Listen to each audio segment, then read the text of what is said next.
As the world mourns the loss of Pope Francis, we're highlighting stories from some people who had the chance to meet him when he visited the United States in 2015. The trip was Pope Francis's only visit to the U.S. during his papacy. He met with then-President Barack Obama and spent time in Washington, Philadelphia, and New York. While in New York, the Pope attended an interfaith ceremony at the 9/11 Memorial and Museum. Monica Iken-Murphy, is a board member of the memorial and helped facilitate the Pope's trip. She is also the founder of September's Mission Foundation, and she lost her husband, Michael, on September 11th. First off, thank you so much for being here.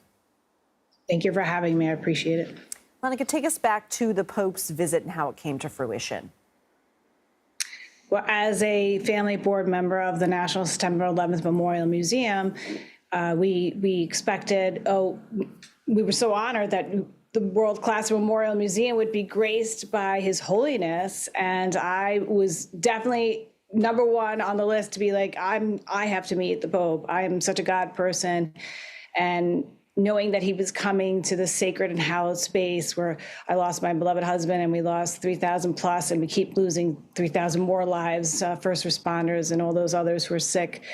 And I feel like, wow, how blessed are we to be honored and graced. And I was able to bring my two daughters, Madison and Megan, and they were 8 and 10. So wow. To be graced and blessed by His Holiness, that's the closest I'm going to ever get to God. And this is like my place. The world-class Memorial Museum is the place that I honor my husband and all those who were lost. It's the only place that I feel connected to him. I don't have any remains of him.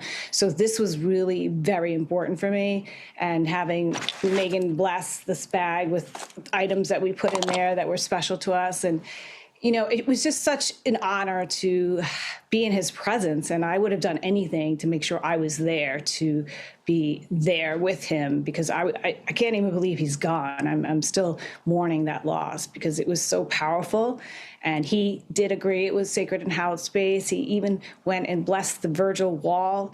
No day will erase the memory of time. I mean, you can't get better than that. I mean, we were as close to God as we could get.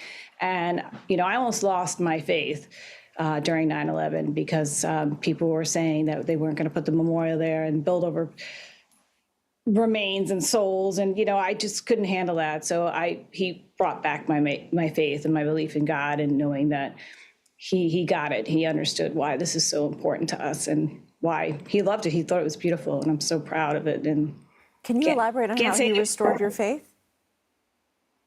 Yes, he did, because I was in the process of 9/11 after they were like, oh, we can just rebuild and not worry about having a memorial inside. And I said, no, we cannot do that. Those souls died there, horrific death, and they're only pieces of them. And I have nothing of Michael.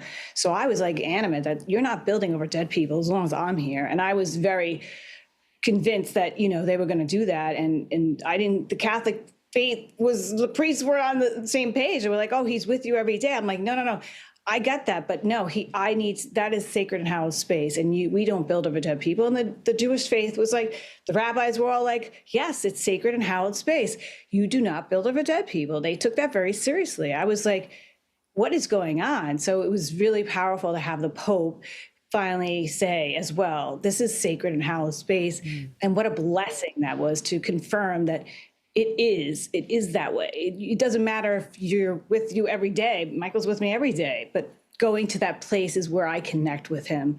That was the last place he was, his last place he took his last breath. And for me, this is the best thing that could have happened to someone like me, who's a God person, and really God made that memorial happen, and he blessed that memorial. So the Pope is just affirmation that this is the most sacred and hallowed space, right, and blessing. Well, Monica Iken-Murphy, we really appreciate you sharing your story with us. Thanks so much. Thank you so much. Appreciate it.